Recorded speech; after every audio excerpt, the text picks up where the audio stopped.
Students, जैसा कि आप सभी को पता है कि हमने दो टॉपिक कर लिए हैं। सेट ऑफ का कंप्लीट टॉपिक कर लिया है। सेट ऑफ क्या कर लिया? कंप्लीट टॉपिक कर लिया है। सेट ऑफ कहाँ पर होता है? जिसमें एक साल की इनकम और एक ही साल के जो लॉस होते हैं उनका आपस में एडजस्टमेंट करते हैं। उसके अंदर दो टॉपिक थे। इंटर सोर्स मतलब एक ही हेड के अंदर एक सोर्स से दूसरे सोर्स के साथ एडजस्टमेंट करना। यदि एक सोर्स में लॉस हो रहा है, दूसरे सोर्स में प्रॉफिट हो रहा है, तो एडजस्टमेंट कर लेना।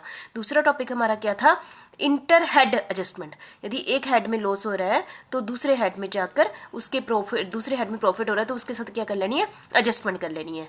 यदि फिर थर्ड स्टेप आता है, जैसे कि आप सभी को पता है कि मैंने पहले भी डिस्कस किया है, इसके साथ पहले और दूसरे स्टेप के साथ हमारा क्या कंप्लीट हो जाता है? Set of losses. ठीक है, तो कैरी फॉरवर्ड मतलब क्या होता है कि जब हम जो पिछले एक साल के अंदर हम जब एडजस्टमेंट नहीं कर पाते हैं तब हम उसको क्या करते हैं? अगले सालों में ले जाते हैं। जैसे कि इस साल लॉस हुआ है ना, अगले साल प्रॉफिट होगा तो उसमें एडजस्टमेंट कर लो, उससे अगले साल प्रॉफिट हुआ, एडजस्टमेंट करते रहो।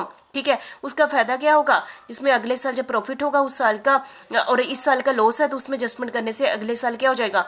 प्रॉफिट क्या हो जाएगा? कम हो जाएगा, तो हमें टैक्स क्या देना पड़ेगा? कम देना पड़ेगा। ठीक है, मतलब कि ये इनकम टैक्स एक्ट के अंदर एसएससी को ये फैसिलिटी दी गई है। यदि उसको प्रीवियस ईयर में कोई भी लॉस हुआ है जिसकी एडजस्टमेंट नहीं हुई है, वो अगले साल लेकर जाकर उसकी एडजस्टमेंट कर ले और अगले सालों के प्रॉफिट को कम कर सकता है एडजस्टमेंट करके। इससे उसको बेनिफिट क्या होगा? उसको उस पर क्या देना पड़ेगा? कम टैक्स देना पड़ेगा। तो हमारा ये मेन टॉपिक है carry forward of losses. Carry मतलब आगे ले जाना, ऑफ लॉसेस को आगे ले जाना। ठीक है, तो ये आपको पता चल गया। ठीक है, हम अब स्टार्ट करते हैं। स्टेप 3, जैसे कि आपको पता है स्टेप 1, 2 हमने कर लिया है। Carry forward of losses for adjustment against profit in succeeding year. अगले सालों के सक्सीडिंग ईयर के प्रॉफिट में से लॉस की क्या करनी है? एडजस्टमेंट करनी है। ठीक है, step 3 is applicable only. Step 3 तब एप्लीकेबल होगा if A loss is not set of under step 1 and step 2। आपको पता ही है स्टेप 1 में, यदि सबसे पहले स्टेप 1 में देखते हैं एडजस्टमेंट हो जाए, नहीं होती है तो हम देखते हैं स्टेप 2 में एडजस्टमेंट हो जाए, नहीं होती है तो उसके बाद हम कहाँ जाते हैं?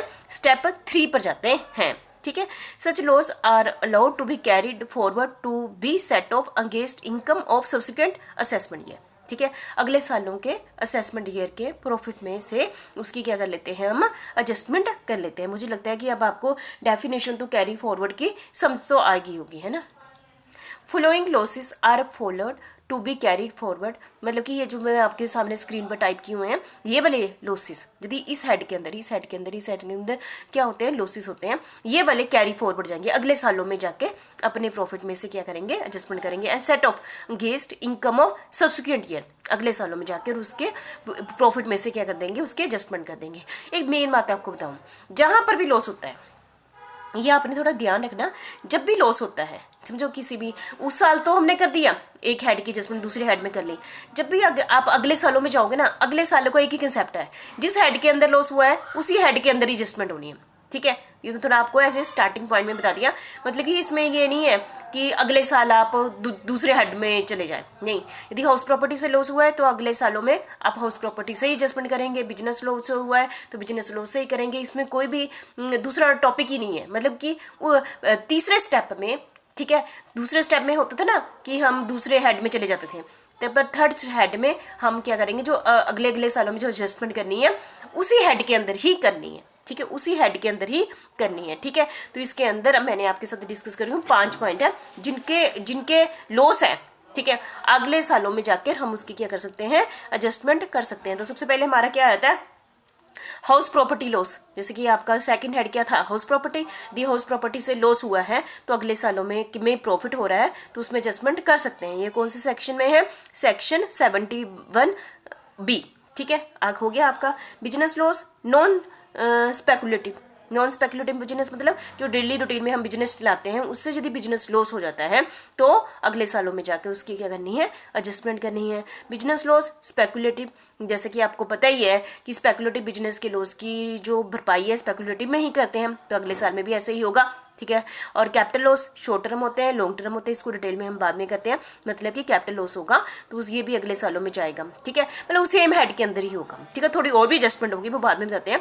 Loss on account of owning and maintaining race horse, जैसे घोड़े होते हैं ना, उनकी मेंटेनिंग पर जो भी लॉस हो गया है उसको भी अगले सालों में एडजस्टमेंट हो जाती है यदि अगले सालों में क्या हुआ है, प्रॉफिट हुआ है। तो ओवरऑल ये कहने का मतलब है जितने भी 5 पॉइंट मैंने आपके साथ कहे हैं, इन पॉइंटों के अंदर यदि लॉस हुआ है और अगले सालों में यदि प्रॉफिट हुआ है तो उसके साथ क्या कर लेते हैं, हम एडजस्टमेंट कर लेते हैं। ठीक है, remaining loss are not allowed for inter head adjustment as well as for carry forward. इन 5 के अलावा इंटर हेड की एडजस्टमेंट नहीं होगी, है ना, जैसे कि सेकंड स्टेप में भी नहीं होती है, और as well as for carrying forward उनको अगले सालों में नहीं लिया जाता है। मतलब कि इन 5 टॉपिक के अलावा यदि कोई भी लॉस होता है उनको कैरी फॉरवर्ड नहीं किया जाता है, उनको कैरी फॉरवर्ड नहीं किया जाता है, सिर्फ इन 5 को ही किया जाता है। तो इन 5 को मैं आपके साथ डिटेल में करूंगी, बल्कि इसके साथ मैं आपके साथ और भी डिटेल में और टॉपिक भी करूंगी। तो इसको स्टार्ट करते समय इस वीडियो में मैं एक ही कर रही हूँ अभी, हाउस प्रॉपर्टी लॉस। ठीक है, तो carry forward and set of loss from house property. देखो आपको पता ही है, जब प्रीवियस ईयर में हाउस प्रॉपर्टी से लॉस हुआ, सबसे पहले हमने देखा एक प्रॉपर्टी से दूसरी प्रॉपर्टी से आपस में एडजस्टमेंट की, इंटर सोर्स किया, नहीं हुई। ठीक है, फिर दूसरा स्टेप क्या किया हमने, है इंटर हेड के अंदर की, कि could not be adjusted against inter source and other head, नहीं हुई ना, है ना, जैसे कि हमने सेट ऑफ में स्टेप 1 स्टेप 2 कर लिया। उसके बाद हम क्या करते हैं, कैरी फॉरवर्ड। ठीक है, तो वो सेक्शन किसमें है, सेक्शन 71 भाई, that such loss are allowed to be carry forward for 8 assessment year. 8 सालों तक, 8 असेसमेंट ईयर तक हम इसको आगे आगे लेकर जा सकते हैं। यदि 8 साल तक इसकी लॉस की भरपाई नहीं हुई ना, फिर 9वें साल नहीं होगी। मेरी कहने का मतलब है हम इस लॉस को आगे आगे कितने साल तक खिस खा सकते हैं, कितने साल तक रिकवरी कर सकते हैं, 8 साल तक कर सकते हैं। ठीक है, ये आपने ध्यान रखना, मैक्सिमम में 8 साल ही है, तो कुछ केसेस हैं जिसमें 4 साल है। ठीक है, तो मैक्सिमम केसेस में 8 साल है। ठीक है, मतलब कि हाउस प्रॉपर्टी में यदि पहला स्टेप और दूसरा स्टेप होने के बाद यदि हम हाउस प्रॉपर्टी से लॉस होता है तो उसको हम अगले 8 सालों तक उसके लॉस को एडजस्टमेंट कर सकता है। हो सकता है कि उसके अगले साल प्रॉफिट ना हो सकता है अगले साल भी प्रॉफिट ना हो। तो मतलब कि इसको इनकम टैक्स एक्ट के अंदर आपको फैसिलिटी दी हुई है कि आप अगले 8 साल तक इसकी क्या कर सकते हैं, एडजस्टमेंट कर सकते हैं, उसके बाद आपको ये फैसिलिटी नहीं मिलेगी। ठीक है, तो ये भी बहुत ही आपका ऑब्जेक्टिव टाइप क्वेश्चन है कि हाउस प्रॉपर्टी के कैरी फॉरवर्ड कितने सालों के लिए किया जा सकता है। आपने ये देखना 8 असेसमेंट ईयर, ये नहीं बोलना आपने 8 प्रीवियस ईयर, ये भी बात है, इंपॉर्टेंट बात है, 8 असेसमेंट ईयर, ये भी। ठीक है, और these loss can only be set off, और ये वाली लॉस अगले सालों में against income under the head income from house property during the subsequent year. मगर अगले सालों में ना, जैसे दूसरे, तीसरे, चौथे, 5वें, 6वें, 7वें, 8वें, अगले सालों में हाउस प्रॉपर्टी लॉस की रिकवरी कौन से हेड से की जाएगी, हाउस प्रॉपर्टी हेड से ही की जाएगी, ना कि सैलरी में जाएंगे, ना बिजनेस एंड प्रोफेशन में जाएंगे, कैपिटल गेन में जाएंगे, अदर सोर्सेज इनकम में नहीं जाएंगे। सिर्फ हाउस प्रॉपर्टी लॉस को जो कैरी फॉरवर्ड है, लॉस को हम आगे लेके जा रहे हैं, तो अगले साल की हाउस प्रॉपर्टी इनकम देखी जाएगी, फिर अगले साल की हाउस प्रॉपर्टी इनकम देखी जाएगी, उसमें से उसकी क्या की जाएगी, एडजस्टमेंट की जाएगी। ठीक है, तो आप समझ गए। तो एक बहुत ही इंपॉर्टेंट पॉइंट, ठीक है, जो मैं अभी आपके सामने पढ़ने जा रही हूँ, ये वाला, फ्रॉम द असेसमेंट ईयर 2018-19, कौन से असेसमेंट ईयर से, 2018-19 से, इंसर्टेड इन फाइनेंस एक्ट 2017, ये मतलब कि 2017 में फाइनेंस एक्ट में आता है, house property loss can not be justified more than 2 lakh in the first year as well as in the subsequent year. मतलब कि आपको हाउस प्रॉपर्टी से जितना मर्जी लॉस हुआ हो, आप कितना एडजस्टमेंट कर सकते हैं, 1 साल में 2 लाख तक।